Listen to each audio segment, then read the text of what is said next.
This is a Corporate Trailblazers podcast, episode 15. And you guys, I just got back from a conference. It was called Ascend Live by Melissa Farr. She is a coach of coaches. She teaches people how to do sales calls, and how to actually get your business online, all of that stuff. I found it super enlightening. I do have to say, I want to get these things out of the way because this is really not the topic of this podcast.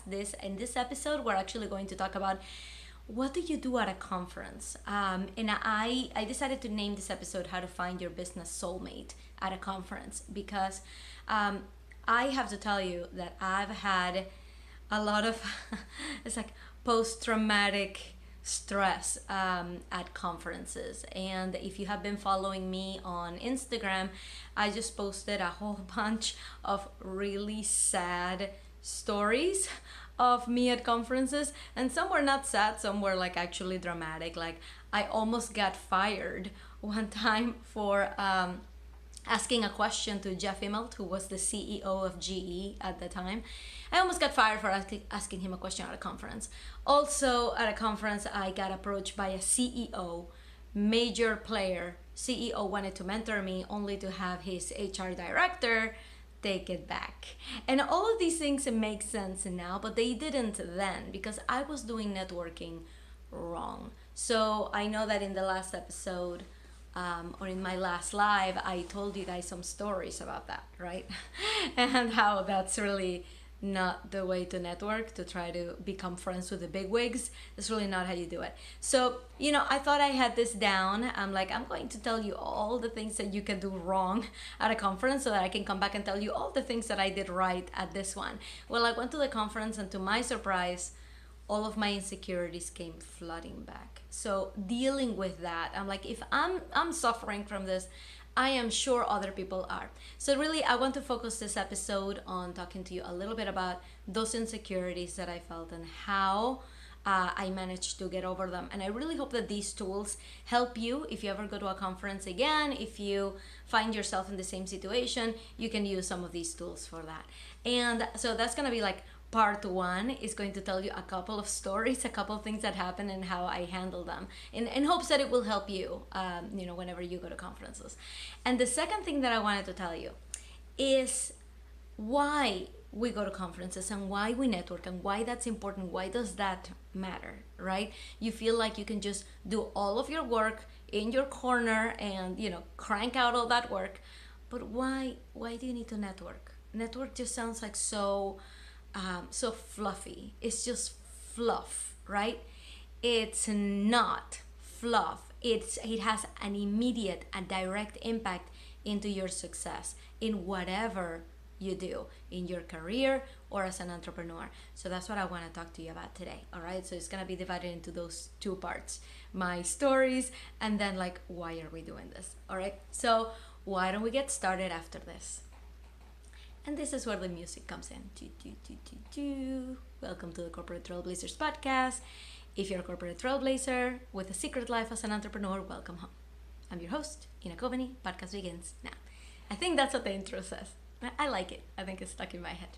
Okay, so why don't we get started? So I am back from the conference today. I missed my kids. Like, this was my first time actually being apart from my 1-year-old, from James. And I was getting videos of him. Hi, Tammy. Hi, Dana. So I was getting videos of him clapping. He's never clapped before. So I just missed my son clapping because I was at some conference in New York City. But I have to tell you, while all of that stuff was happening, I was actually, I was having a good time. And I say that with some hesitation because what I'm about to tell you is not the fun part, right? It's the part where all my insecurities came out and I had to deal with them. So I actually wrote them down because this is part of the tools. So anyway, I'm going to divide this into like 3 stories because I'm going to cap it. Because if it was up to me, I would just tell you everything that happened at the conference. Would be here for 2 hours. Like you're my best friend and we are having a cup of coffee and I would just tell you everything.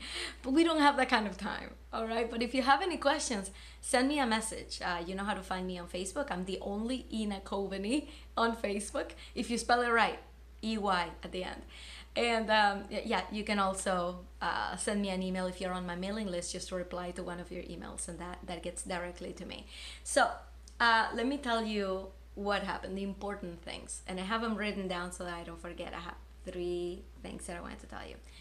Number 1 is about the insecurities. You guys, this one surprised me. This one like hit me like a pile of bricks. I thought I was over it. I thought I had this down. I get there, all the insecurities just come flooding back. So what insecurities am I talking about? Well, I can actually be really specific with you guys right now. Because as I was having an inner chatter in my brain, as I was watching Melissa Farr do her thing on stage, I'm actually writing down my inner chatter. And I have it here, like, I bought this notebook, like day 1, I bought this really fat, like tiny notebook. It's important that it has spiral so that you can write easily, right? You can just like flip your pages easily. So I'm gonna tell you what my inner chatter looked like. It's not pretty. So if you have small children listening, you may want to put headphones on. I only mean that in, I'm not really going to be saying profanities, I don't think. Okay, there's one profanity, okay? You'll forgive me that one. I will like bleep myself. Okay, so this was my inner chatter as I was going through the conference. Number 1, I was intimidated. Number 2, I was telling myself, I can't do this. So all of these feelings came from watching Melissa Farr, right? She has gone very far. Haha, no pun intended. She has gone very far in her career. She has been in business for more than 4 years. She has turned it into a 7-figure business. She teaches other coaches how to land sales, how to get this whole online marketing machine going. That's what she teaches. She teaches you how to have an online business. And I'm watching her, and she's such a presence, right? If any of you know me, I'm 5 feet tall, right? With a big personality, but 5 feet tall nonetheless. This woman is probably 6 feet tall. Or maybe that's what it seems to me. Everybody seems like they're 6 feet tall to me. 6 feet tall, huge presence. And, she's just out there. So I'm watching her and I'm like, I'm intimidated by it. I'm like, I can't do this. I can't, I'm not, I don't occupy so much space. I'm like, I can't do this. This is the inner chatters going in my mind. This is what I was thinking. I don't deserve to be in the same room as Melissa Farr and as Jen Casey. Jen Casey was there, by the way. We'll talk about this in a second. So Jen Casey is another, powerhouse of a woman, 7-figure earner in the coaching world. I was thinking, I'm going to screw this up with overzealousness. This is a trait that in my history, in my past, I've always been beaten with a stick about being overzealous. I'll tell you an example that always stuck in my brain. I used to work at the computer labs in college, and I've always just been very driven. I've always just like done things, right? Nobody needs to tell me to do things. I just do them. So I was in a computer lab, and one of the duties was to clean the keyboards, was to clean the computers, like wipe them down, make sure that the printer always had paper, things like that. And I would actually take that very seriously. And I would, they would give us Q-tips to clean between the keys. And I would spend the entire time, my entire shift, cleaning the keyboards meticulously with a Q-tip, like in and out, and they were super clean. And I would bring something to the attention of management, like, hey, this is not in the right place, or maybe we should have a sign that says this, or like, I would always have suggestions for management.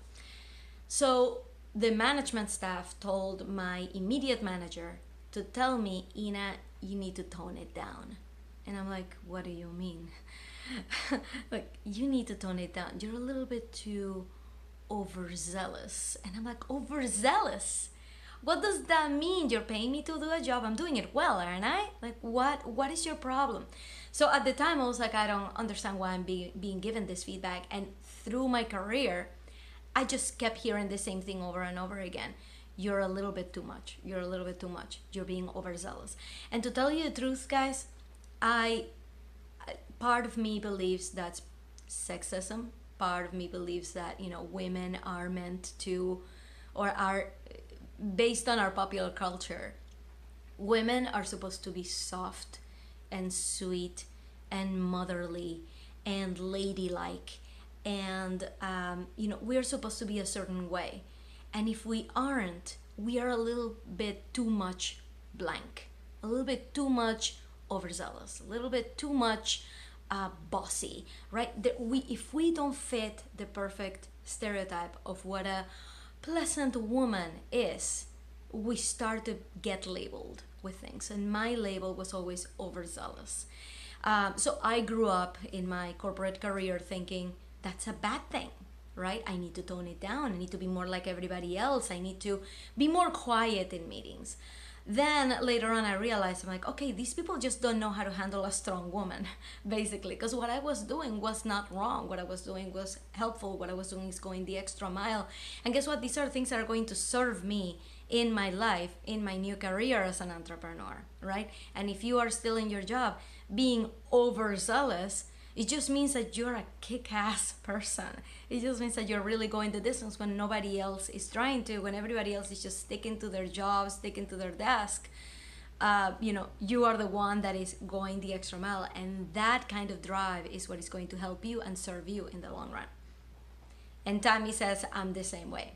Exactly. It's not a bad thing, Tammy. This is what driven people have. This is what all the successful people have in common, is this overzealousness, right? So I'm here like with my inner chatter. You're gonna ruin this by being overzealous. I'm writing here, I want to cry. I can't do this. I wrote that again. I hate this feeling. Okay, so then I started thinking, what are you going to do differently? Okay, and then I started listening to what Melissa Farr was saying. I actually started learning. I felt myself, and I wrote this down, less posing.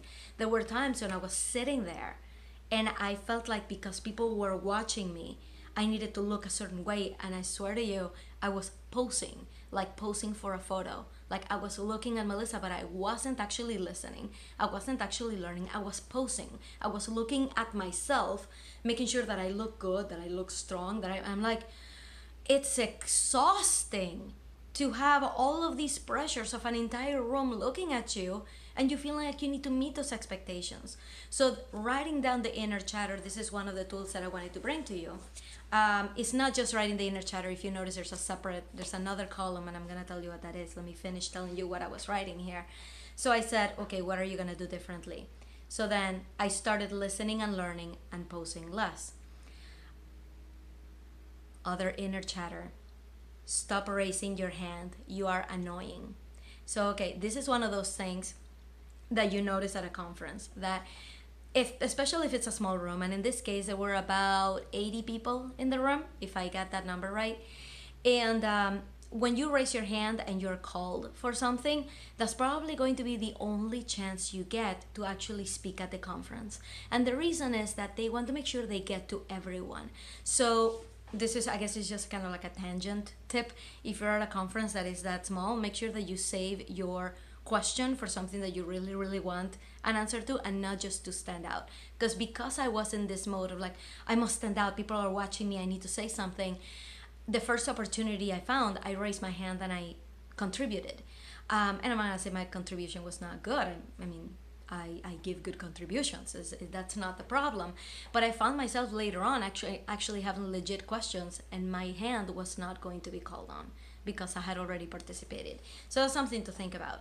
So I was telling myself, stop raising your hand. You're annoying. It's too late. They are all going to back out. I actually don't know what I meant with that. I don't know what I meant when I said that. Okay, okay. And then I wrote this. This is the last bit of my negative inner chatter. When she said, isn't it amazing to be in a room full of strong women, of amazing women? You know what I thought in my insecurities? I thought, it's one of those things where you say, I don't want to be in any club that would have me as a member. I felt that. when she said, "Isn't it amazing to be in a room with all these amazing women?" I was like, "Oh my God, if I'm in this group, then that means this group is not amazing at all." That's what was going through my mind. Those are my insecurities popping up from things that have been told in the past, from my upbringing, from my childhood, from my career, from my corporate life, all of these things flooding back. So I had to reel that in, and I had to basically what I call mom myself, right? So this comes from back, when I was little. My mother worked full time, and so whenever I would have issues at school, whenever I would come back and a bully was giving me a hard time, I didn't have my mom to talk to, right? She would come home late, and I love my mother. She's a saint. Like she can do no wrong. But she worked full time. So she really wasn't there when I needed her. So this is something that I've always tried to work on, is that because I didn't grow up having my mom, validating me and telling me that things are gonna be okay, something that I need to do for myself is to mom myself. So I wrote my mom myself column. So, and this is a tip, not just for this type of exercise, but anything in life. If you feel like you're not getting the validation that you need, if you feel like you're not getting enough people telling you how great you are, or that everything is going to be okay, or that what you just did was amazing, you guys, it's time to do that for ourselves. If we spend our life waiting for somebody else to tell us that, it's going to be a very sad, very unfulfilling one. All right? We need to be able to do that for ourselves so that we can keep moving forward and not just go like this and be like, okay, is anybody watching? Is what I'm doing okay? No, we have to do that for ourselves. So as I was having these thoughts, I had a mom yourself column, and I'm going to tell you what I was telling myself. For every inner chatter thought that I had, I wrote a mom yourself statement. So when I read, and this is where the profanity comes in, you will forgive me. So when I wrote down, I feel intimidated, I wrote, you are Ina effing Coveney. For I can't do this, I wrote down, they're not a celebrity to you. You are a celebrity to them. When I said I don't deserve to be in the same room as these people, I was mumming myself by saying, sit up straight, you are going to learn something new. I kept telling myself, I'm going to screw this over. I'm going to screw this up with overzealousness. I wrote down, nobody knows more about analysis implementation than you. So as you can see, I was telling myself the things that, my mom would need to tell me, right? That no, you are an amazing individual. You are the celebrity to them because you are that good. So it's that kind of a revalidation going back in that actually got me out of the funk. This only happened in the first, I'm gonna say, half an hour of an entire day's conference, right? After that, I was able to relax. I was able to just be a part of the experience, and I found myself stop writing this negative inner chat statements. I found myself actually enjoying and listening, and whenever I noticed myself listening and learning, I would write it down. Now I'm listening and learning. So I kept telling myself, you have problems that others can relate to. You have solutions for people who want it. You are curious about people and their journey. You own the corporate jumpers movement, right? This is who I speak to. I speak to my corporate ladies who don't want to wait until retirement, who don't want to wait until the kids are out of the house, who don't want to wait until something, the magical time happens for them to start fulfilling their dreams now, for them to start taking action on their ideas now. I lead that movement. You are a connector. Damn straight. Did you say damn straight? It's very Spanish of me. Damn straight. I am a connector. I get people to where they need to be. I get people connected to the people they need to be connected to. And that's actually kind of part of the things that I do in my own practice, like with my own clients, is open up opportunities for them. Because it's not just about working with me and thinking I'm awesome. Is you need to find out about all of these other people who are doing the same thing. And you need to go to these places and you need to try these new things. So I am a connector and I do help people open up opportunities. You are a rock star, and there are people who are not here. Which is, so basically I was telling that to myself as a pep talk, like, this is a room of 80 people, of 80 amazing people, and you are one of them. So just reminding myself that not everybody's as lucky, to be here. And that this is a room full of amazing women, and you are one of them.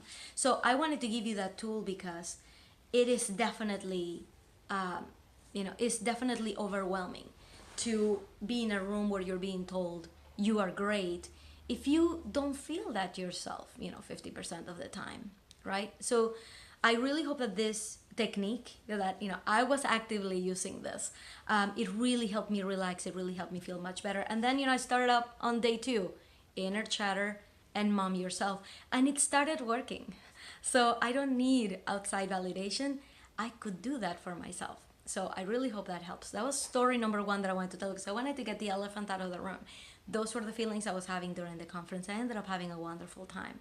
So the second story I had for you is related to these stories that I told you before about me almost getting fired, about me trying to put myself in the face of the bigwigs, right? And how that never works, because the bigwigs are not at your level. They're not really going to help you. I had such moment here in this conference. So somebody that I really admired was in the conference, and I ran into her. And I'm gonna call her Angelina Jolie, because that's exactly how it feels. It feels like you're in the presence of a celebrity, somebody you admire, somebody you feel like, like you're less than, right? Like, oh my God, like you feel like you aspire to be like them, right? So picture whoever that person is, picture it for yourself, all right? So I'm gonna call her Angelina Jolie.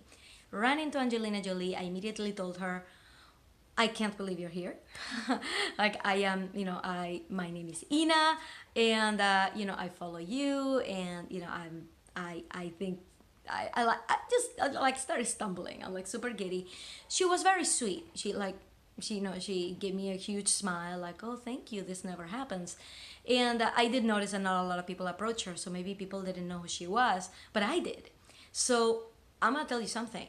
Because I was conditioned from early in my career to be a part of the bigwigs table, right? My immediate impulse was to spend time with her, was to hang out with her, was to be in her periphery, was to go to lunch with her, was to all these things, right? But I had to stop myself, because I gave myself my own advice. When you run into somebody who is a higher up, right? I think absolutely you should introduce yourself, not just to get that out of your system, but just to test the waters, because, people at that level, they are busy people, right? Most likely they're not going to remember you. Most likely they're saving all of their energy, all of their, everything that they have for their own clients, for their own tribe, right? So meeting new people, some people find it a priority, some people not. So definitely introduce yourself, get that out of your system, get a picture if you can, right? They'll be used to that, that'd be fine. But stalking them, not a good idea. Getting in front of their face, not a good idea. But I had all of these impulses to do exactly that. So I did, after I introduced myself, I told her, like, I would have thought that you would be a presenter. And I actually felt bad, because I think that offended her, because I told, like, I would think that you're a presenter here. And she's like, oh no, I'm an attendee, I'm always trying to learn. And then I'm like, ooh, did I offend her? Did I tell her, like, oh, you shouldn't be here? No, that was just my insecurities talking, right? That was my insecurities talking. So I felt like, I was not very cool when I introduced myself to her, but I did it. And then the rest of the time, I couldn't stop thinking about her, and I had to again mom myself and tell myself, you're not here for her. She's a completely different level. I'm glad you got to meet her. I'm glad you got to say hello. More power to you, but it is time to start making new friends. And this is the topic of today's podcast. It only took me an hour to get there, which is how to meet your business soulmates. I'm gonna tell you what, Angelina Jolie was not going to be my business soulmate at that conference. Absolutely not. Your business soulmates are at your level, right? So if you're starting out, they are starting out too. If you are making, 5 figures, then they're the 5-figure earners. If you're making 6 figures, or you're 6-figure earners. It is your peers. those are the people you should be focusing on. So you know what I did? I looked around the room.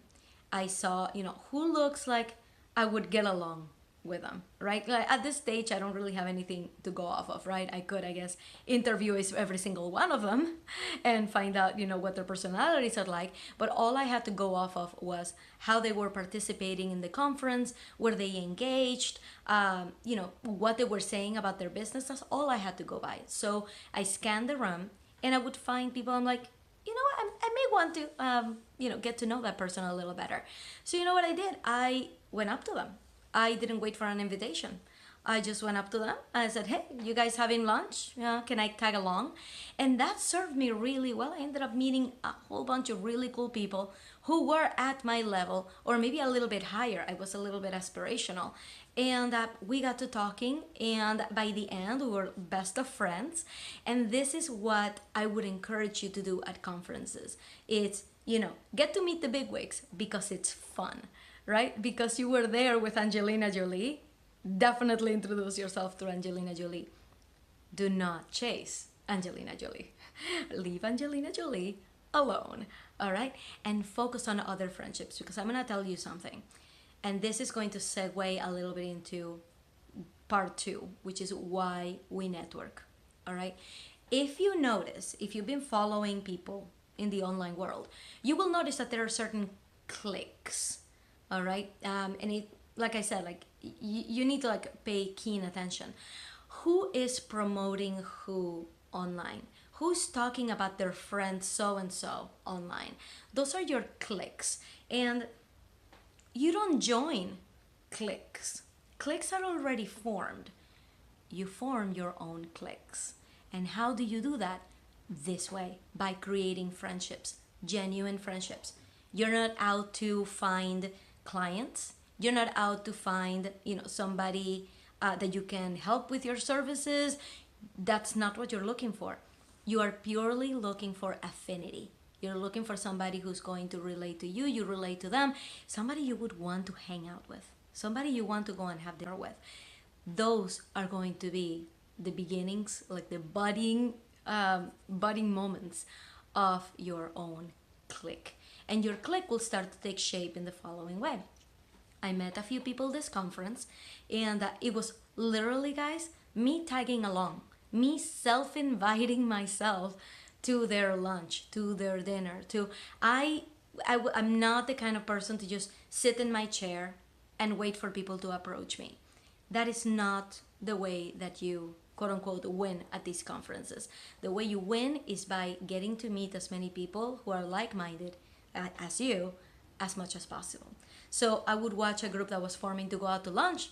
I would walk right up. We are all there for the same reason. We're all there to meet new people. I would go up to like, you guys want to have lunch? What do you want to do? And you end up having great conversations. I met amazing individuals this way. For dinner, I sent a message to someone to join me for dinner one night. She said she couldn't, but she'd be happy to have dinner the next night. I took her up on it. I didn't take that as a rejection and woe is me, and she probably didn't want to hang out with me.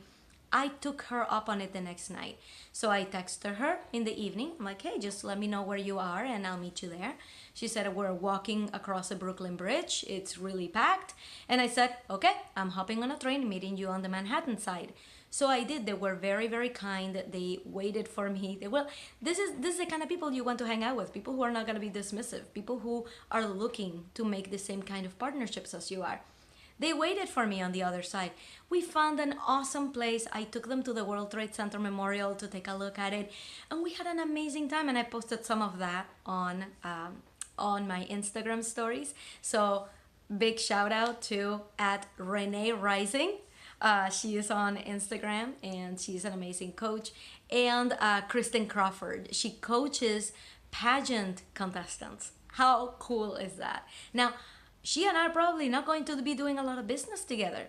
She coaches pageant winners and I coach corporate pre-entrepreneurs, right? We're not going to be doing a lot of business together, but now we have a friendship and we can support each other. So here I am talking about her. Now you know, if you're in the pageantry world, go check out Kristen Crawford. She's amazing and you can find her. She's right now, she's tagged on one of my stories. So this is how those cliques get formed purely by genuine interaction, and that's what you should be seeking on a conference. So why do we do this? Why do I need to meet someone who coaches pageant winners? Because this is how opportunities open up in your world, in your life. At one point in the past couple months, what I did was I created a map, right? I said, okay, I found my coach through a Facebook ad. Okay, through that Facebook ad, I got my coach. I got on a call with her and I signed her. From there, she started opening my world to other entrepreneurs. And as that world started opening up, it started opening up to more and more opportunities for me. I got to join a copywriting mastermind where I met Tiffany Newman. By following Tiffany Newman, I found out that she went on a jungle mastermind with 7-figure earners in Colombia, and I started following that story. Turns out she went to that mastermind with Selena Sue, somebody that I admire, a publicist. I actually did a YouTube video on her, and you can find it on my YouTube videos. I actually forget the number of the episode, but I created a YouTube video about Selena Sue. And so I started, interacting there, and Selena started responding to my things. Now, this is for me, it's like huge, like celebrity sighting is being in the same group as Selena Sue. And I found out that the person who had created that mastermind in Colombia, his name is Ron Reich, and he's a launch expert. So what did I do? I started following Ron, and now I just signed up for Ron's luxury launch implementation system, which launches this week. I got to have my first meeting with him on Thursday. It was an amazing, like several hours of just going through my offer and going through what I should do. None of that would have happened if I hadn't taken the first step of contacting someone off of a Facebook ad, out of all places. I wouldn't be here. I wouldn't have met Ron Reich. This weekend, I had the chance to meet Selena Sue in person. I'll post a picture here so you can see it. She was super sweet, and it was very, very cool. Now she's part of a clique already. She's like part of the Melissa Farr 7-figure earners clique. I'm not going to be best friends with her, but it was very cool to see her and to take a picture. I'm gonna create my own clique. That's my goal. So this is why you network. It's not because, oh, what can that person do for me? That is a very, very small mindset. Very, very small thinking. What you want to do is meet as many people as possible. Establish personal relationships with as many people as possible, and that will open up your world. Kristen Crawford was introduced to me by Chelsea Fournier. I've had Chelsea Fournier on this group for an interview, and I did a YouTube story on her because I posted something on a Facebook group and she replied. So all of this is opportunities that turn into something tangible, but there is no way for you to know what your future holds if you don't start with those small steps that feel so small at the time. Signing with a coach, or going to a conference, or joining someone for dinner, or taking up somebody who rejected you for the first dinner, joining them for dinner the second night. You don't know what your world is going to look like unless you start taking these little steps. So it's actually super exciting because I'm opening up my tree of opportunity just by doing these small things that at the time don't yield any rewards. I had a great dinner. What did that do for me? What that does for me is that I'm opening up that tree, and I need to give that tree a name, because it's really like, once I realized that this tree of opportunity existed, I am addicted to new opportunities, to posting more on Facebook groups, to getting to meet more people. And that's really what you should be thinking about. If you want to open up your world, you have to start investing in yourself, getting to know people. Sometimes it means paying into certain programs. That's how you get to meet people who are also invested in themselves. So yeah, so I'm looking through my notes, make sure that I don't miss it. Yeah, so another thing that going to conferences and networking does is that you watch people who are fulfilling your dream. People who are out there doing what you really want to do. So it tells your brain and it tells your subconscious, hey, my dreams are possible. So I can actually do that because she is. So how amazing is that, to see your dreams being played out in front of you? How much confidence boost, of a motivation boost, does that give you? So this is why we network. This is why we do what we do. So I want to close this out with an opportunity that I am opening up. I do this, very rarely, but it's something that I'm super inspired from this conference to really do, and that is to work with more of you, to actually get you to the next step, to actually get you these opportunities. So I am opening up spots to work with me one-on-one, to work with me directly. And so I'm not here to like sell you or anything. I just want you to think about, what do you want your life to look like, right? What do you want yourself to be in 6 months from now, in 1 year from now? Do you want to be exactly where you are, figuring things out on your own, listening to this type of podcast, trying to figure it all out? Or a year from now, do you want to already have an established business that is making money? Because if that's you, if that's where you want to get to, I am a master implementer and a master opportunity opener. So what I do is I work with my one-on-one clients to get them to where they need to be. So this is not just a working one-on-one offer. I'm actually sweetening the deal a little bit. I'm actually going to create the first steps of your website so that I can just hand you, okay, here's your website, now you get to populate it with content. So that saves you, it's about 3 weeks or 4 weeks of my own program. I have a WordPress for Complete Beginners course that, if you go on it, do it yourself, it probably takes a couple months to get through, especially because people are busy.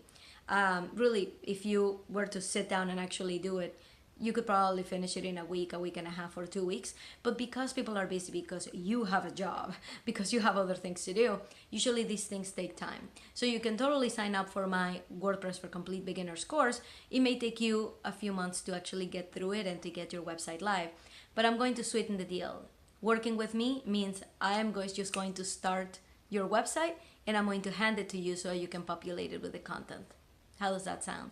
So working with me one-on-one opens up your opportunity tree and it gets you moving. We meet on a weekly basis and I get you moving towards your goals every single week. It's not just about accountability. I have so many resources and so much knowledge on the strategy and the framework that you should be following. So I actually have steps, week 1, week 2, week 3, that I need you to follow, and we can do that together. And you won't have to worry about spending, all this time creating your website. I'll just do it for you and hand it over like, okay, now you get to populate the pictures and the content, and this is where you put things. So that usually has a value of $5,000 because that's usually how long it takes me to make a website for somebody. $5,000 is like an average price for just making a website, because you'll be populating the content that's just going to be included in the price of our one-on-one coaching opportunity. So that's what it has. Strategy and framework that you can follow so you can continue moving towards your goal. It is your website.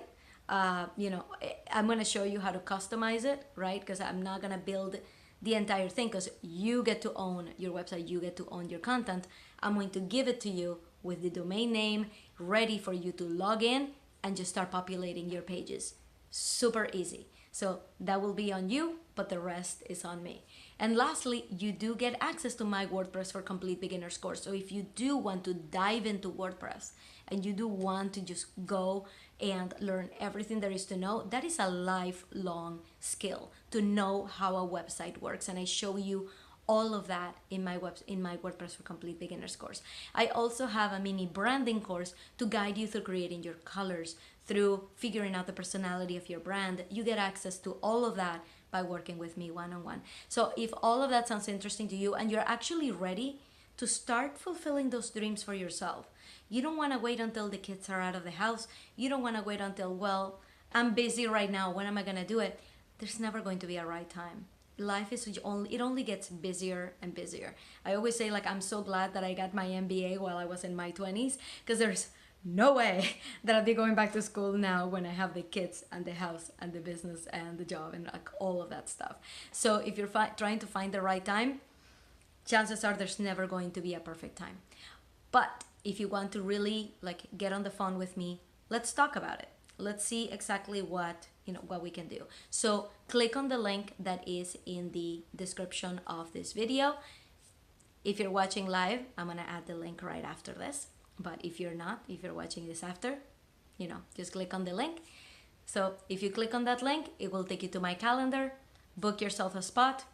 Let's talk. Let's see. I'm here to answer your questions. There's really no pressure. You're not wasting my time just by talking to me, because guess what? I get to ask you questions too. So I get to find out where you are and all that stuff. It's just market research for me, and it's fun for me to talk to you. So I get something out of it too, even if you don't end up signing up at the end. So don't ever feel like signing up with me is a waste of my time. Not at all. I'd love to talk to you. Let's just get on the phone, and I can answer a lot of your questions, like what results should you expect, how exactly do we work together, what is expected of you during this engagement, because none of this is easy, guys. So I'm going to tell you that right now. This is not for the faint of heart. So if you are the kind of person who's looking to get rich overnight, if you're looking for the kind of person who's just going to start to make the big bucks in 2 weeks, if you're the kind of person who needs to be like constantly reminded, if you're not that self-motivated, self-driven person, entrepreneurship is going to be a very hard road for you. It's not impossible, but it's going to be a harder road. So I am looking for people who are going to be successful in this program. I'm looking for people who, obviously I want this person to succeed. It's my program. It's, I want people to get really good results. So I need to make sure that you're a good fit for it. So if you feel like you are, and if you feel like you're ready to take this step, let's get on the phone. Click on the link to get my calendar, or you can also just send me a message, reply to one of my emails, or just send me a message over Facebook. We'll get on the phone and see what happens. Tammy is on Facebook Live right now watching, and she says, Ina is amazing to work with. And thank you, Tammy. That it's amazing to work with you too. I really get so much out of working with one-on-one clients, like meeting people like Tammy. Tammy is a powerhouse. If anybody needs help with Pinterest strategy, Tammy is your gal. So you can go check her out. You can just find her in this group, in my Corporate Trailblazers Unite group, Tammy Jones. All right, just find her there. Or if you really need Pinterest help, send me a message. I'll connect you with Tammy. It's a no-brainer, right? Okay, you guys, thank you so much. I really hope that we can make this work. I think it's your time. The time is just now. So let's get on the phone and see if this is a good fit. But I'd love to hear from you. Okay, so I hope you learned something from how to handle conferences and why we do it and why we network. Opportunities just galore. All right. Okay, so that's basically all I had for you. Goodbye, world. I will see you next time.